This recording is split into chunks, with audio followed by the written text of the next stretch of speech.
Bismillahirrahmanirrahim. Assalamualaikum warahmatullahi wabarakatuh. Saya Ainur Baina. Pada kesempatan kali ini kita akan membahas terkait standar akuntansi keuangan di Indonesia. Tujuannya untuk memahami acuan, penyusunan, dan penyajian laporan keuangan.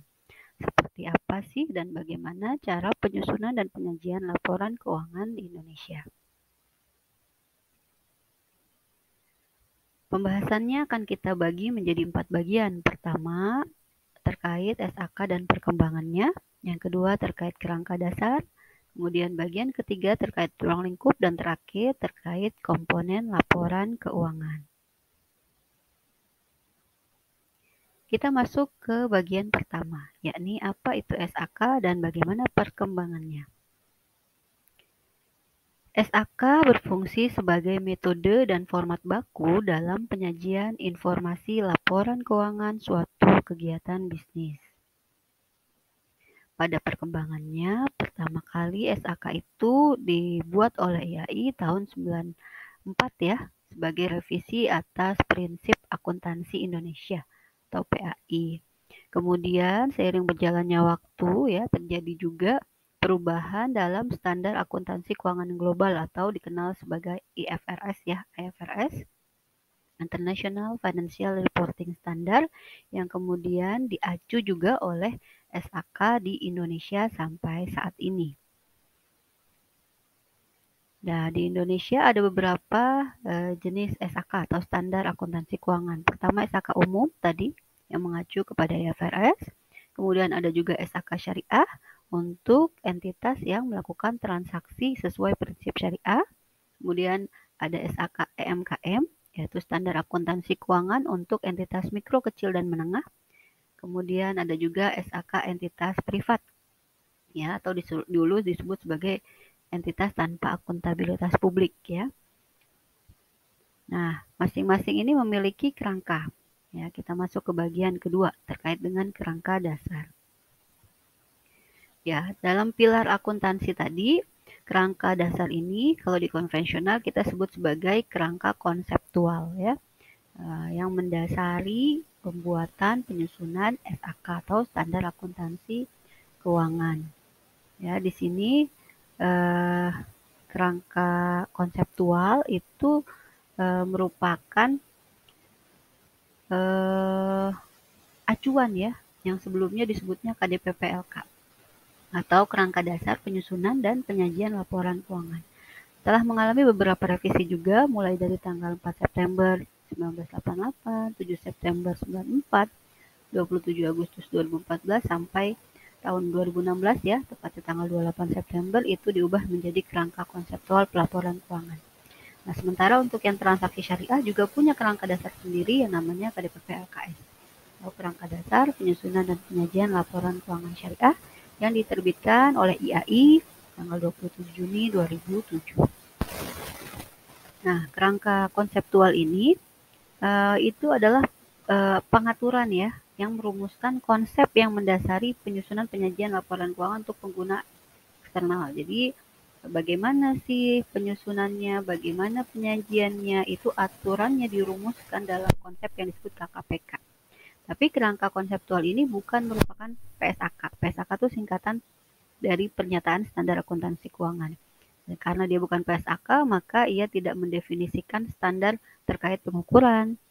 Ya, berapa sih nilai jurnalnya, berapa sih nilai pencatatannya begitu ya, atau isu pengungkapan tertentu, apa yang harus informasi apa yang harus diungkapkan dari sebuah transaksi itu tidak dijelaskan di kerangka konseptual.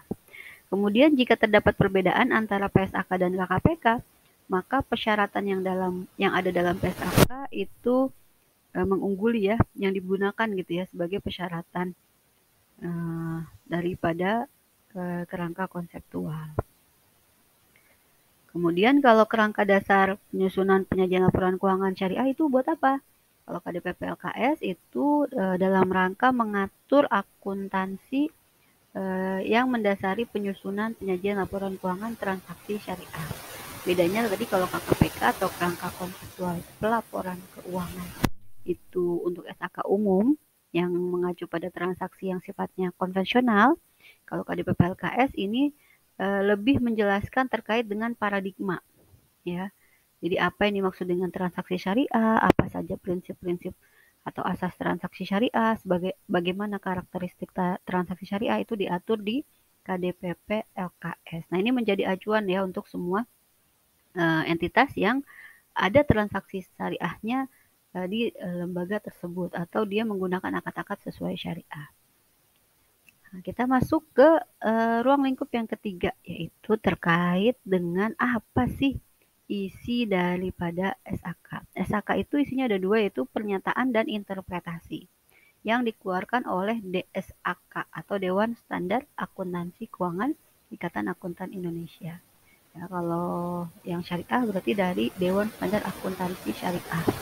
Dan juga dari aturan regulator yang mengawasi atau menaungi Nah, ini dalam kaitannya dengan mata kuliah semester akuntansi yang akan dijelaskan pada kesempatan kali ini, kita fokus ke ruang lingkup penggunaan SAK MKM. Nah, SAK MKM ini kita gunakan karena dia lebih sederhana ya dalam penyusunan dan penyajian laporan keuangannya, sehingga memudahkan kita untuk pemula atau baru mengenal akuntansi untuk bisa memahami SAK secara utuh. Nah, SAK MKM ini digunakan untuk siapa? Yaitu untuk entitas mikro, kecil, dan menengah. Nah, jadi kalau dia kategorinya mikro, kecil, dan menengah, maka dia menggunakan SAK ini. Atau entitas lain boleh tidak? Boleh. Jika otoritas ya regulatornya mengizinkan untuk menyusun menggunakan SAK MKM. Nah, MKM ini biasanya dia entitas tanpa akuntabilitas publik ya.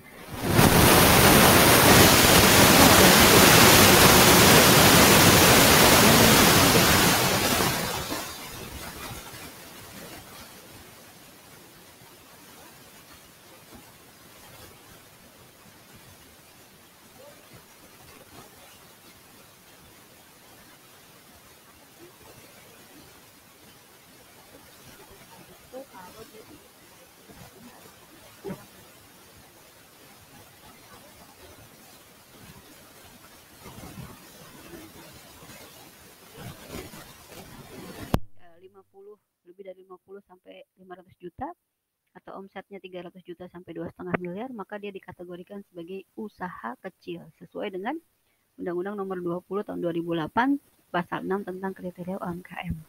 Nah, selebihnya jika dia asetnya 500 juta sampai 10 miliar atau omsetnya 2,5 sampai 50 miliar, maka dikategorikan sebagai usaha menengah. Dan usaha mikro kecil menengah ini tadi ya sebagai pengguna daripada SAK EMKM.